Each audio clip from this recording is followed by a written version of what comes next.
La situation actuelle de mon pays me préoccupe, et on a un remède à cela. Le remède, c'est la discussion, conseille Laurent Gbagbo lors d'une interview exclusive accordée à TV5 Monde.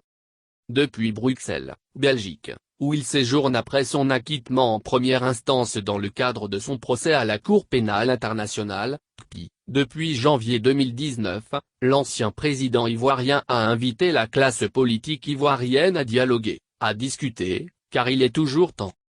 À 2 jours de l'élection présidentielle en Côte d'Ivoire, 2 candidats de l'opposition, notamment Henri Konan Bédié du PCIRDA, et Pascal Affi-N'Guessan du FPI, contestent les conditions d'organisation de ce scrutin. Ils ont appelé à la désobéissance civile et à des manifestations qui ont abouti à des heurts et fait plusieurs victimes dans plusieurs localités du territoire ivoirien. Je comprends la colère des Ivoiriens qui manifestent contre le 3e mandat et je la partage, a-t-il déclaré tout en précisant qu'en tant qu'ancien chef de l'État, il est du côté de l'opposition. Je voudrais dire aux Ivoiriens, qu'en tant qu'ancien président de la République, ancien prisonnier de la CPI, je suis résolument du côté de l'opposition, a-t-il précisé.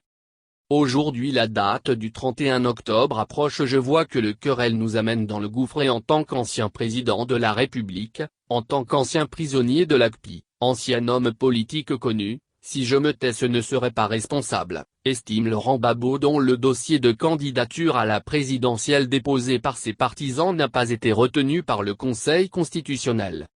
Déplorant cette situation, Laurent Gbagbo a déclaré que nous étions 44 candidats, on a rejeté 40 candidatures, je trouve ça un peu enfantin, je pense que dans un pays ceux qui veulent être candidats doivent être candidats. On ne doit pas multiplier les obstacles sur la route des candidatures.